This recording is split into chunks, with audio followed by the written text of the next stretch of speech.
वो हमारे सरकार का प्रयास है। जन जागरण रहेगा तो वृक्षों का रोपण भी होगा, वृक्ष बचेंगे भी और कटान नहीं के बराबर। सभी सम्मानित जनता से कहेंगे कि हमें हमारे पूर्वज, हमारे बाबा, हमारे दादा आपके घर में पेड़ लगा के दिए, तो उस वृक्ष का लाभ हम ले रहे हैं। हम वृक्ष जरूर अपने हाथ से एक दो लगाएं कि अपने आने वाले भविष्य को वृक्ष दें। यह निवेदन है, आग्रह आपके माध्यम से सभी लोग को। एक पेड़ माँ के नाम से जो अभियान चल रहा है, इसमें हर लोग एक एक पेड़ जरूर लगाएं और लगाना नहीं, उसको सुरक्षित रखने की भी जिम्मेदारी। कुशीनगर के खड्डा स्थित राष्ट्रीय इंटरमीडिएट कॉलेज भुजबली में आयोजित वन महोत्सव कार्यक्रम में कुशीनगर सांसद विजय कुमार दुबे ने बड़ा संदेश दिया। उन्होंने कहा कि सिर्फ पौधे लगाना ही नहीं, बल्कि उनका संरक्षण करना सबसे ज्यादा जरूरी है। उनके अनुसार जन जागरूकता और जन सहभागिता से ही पर्यावरण संरक्षण का लक्ष्य हासिल किया जा सकता है।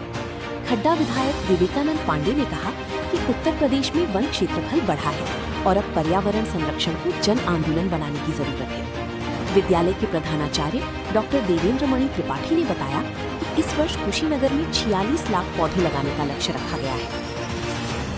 साल दर साल की वृक्षों का रोपण की गति बहुत तेजी से बढ़ रहा है, क्योंकि जन जागरण जो एक समाज में होना चाहिए इसके प्रति, वो हमारे सरकार का प्रयास है। जन जागरण रहेगा तो वृक्षों का रोपण भी होगा, वृक्ष बचेंगे भी और कटान नहीं के बराबर। दूसरा सवाल मेरा ये है, जिस तरह से हर साल की पुस्तकें बदली जा रही है, तो कहीं न कहीं ये पेड़ पे हानि हो रही है ना। पुस्तकें बदलती है तो उसके लिए पेपर का यूज किया जाता है, पेपर इसी से होता है, तो कहीं न कहीं तो समस्याएं तो बढ़ रही है ना। देखिए, प्लास्टिक पर रोक, ये सब जितना भी प्रदूषण को प्रभावित करता है, ये हमारी सरकार ने ही इस देश की धरती पर संदेश दिया है और इसका पालन भी मोदी जी के बताए गए रास्ते पर कार्यकर्ता ही नहीं, आज समाज भी कर रहा। और यही कारण है कि 2014 तक बीमार अपाहिज की अवस्था में पड़ा देश आज मात्र 12 साल में दुनिया में गौरवशाली सम्मान अर्जित करने का कार्य किया। कहीं न कहीं ये समस्या बना हुआ है कि पुस्तकों को बदलने के कारण एक तो समाज पे भी असर पड़ रहा है, गार्जियन पे भी असर पड़ रहा है और पेड़ पे भी असर पड़ रहा है। आपका विषय जो है, हर साल बुक नहीं बदलना चाहिए। हम लोग स्वयं जब पढ़ते थे तो हम लोग अगर 5 में पढ़ते, 6 में पढ़ते थे तो 7 का बुक हम लोग पुराना लेके पढ़े हुए हैं और हम लोग अपना किसी दूसरे को देते थे। हमको वो दिन अपना याद है।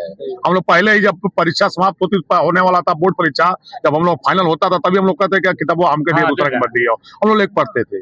निश्चित रूप से इस पे हम लोग उच्च अधिकारियों से वार्ता करेंगे कि हर साल विद्यालयों में पुस्तकें न बदली जाए और इसके लिए ठोस कोई कानून बने। अगर हमें लगता है कोई न कोई कानून बना होगा, अभी उसकी पूरी जानकारी मुझे नहीं है।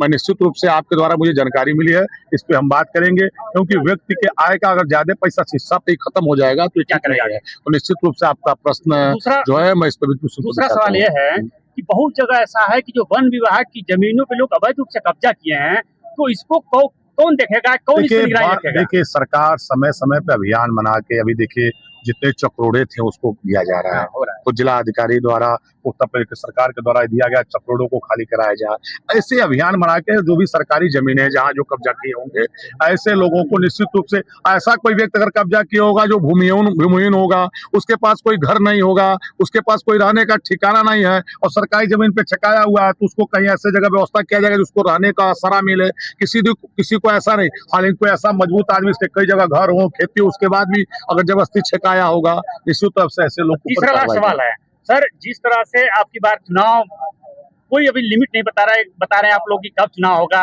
और निर्वाचन आयोग भी नहीं और सरकार भी नहीं, और कोर्ट आप लोगों के ऊपर चढ़ा हुआ है, तो क्या चुनाव 2026 में होगा या 27 में? देखिए, हम लोग नियमित रूप से प्रतिदिन, आप तो परिवार के सदस्य हैं, लोकल आप तो सब जानते हैं, हम लोग तो प्रतिदिन चुनाव के मूड में रहते हैं।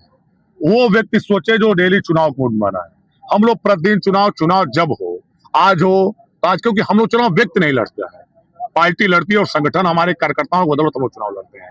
हम लोग सभी हम प्रदेशवासी, देशवासी, अपने विधानसभा की सभी सम्मानित जनता से कहेंगे कि हमें हमारे पूर्वज, हमारे बाबा, हमारे दादा आपके घर में पेड़ लगा के दिए, तो उस वृक्ष का लाभ हम ले रहे हैं। हम वृक्ष जरूर अपने हाथ से एक दो लगाएं कि अपने आने वाले भविष्य को वृक्ष दें। यह निवेदन है, आग्रह आपके माध्यम से सभी लोग को। एक पेड़ माँ के नाम से जो अभियान चल रहा है, इसमें हर लोग एक एक पेड़ जरूर लगाएं और लगाना नहीं, उसको सुरक्षित रखने की भी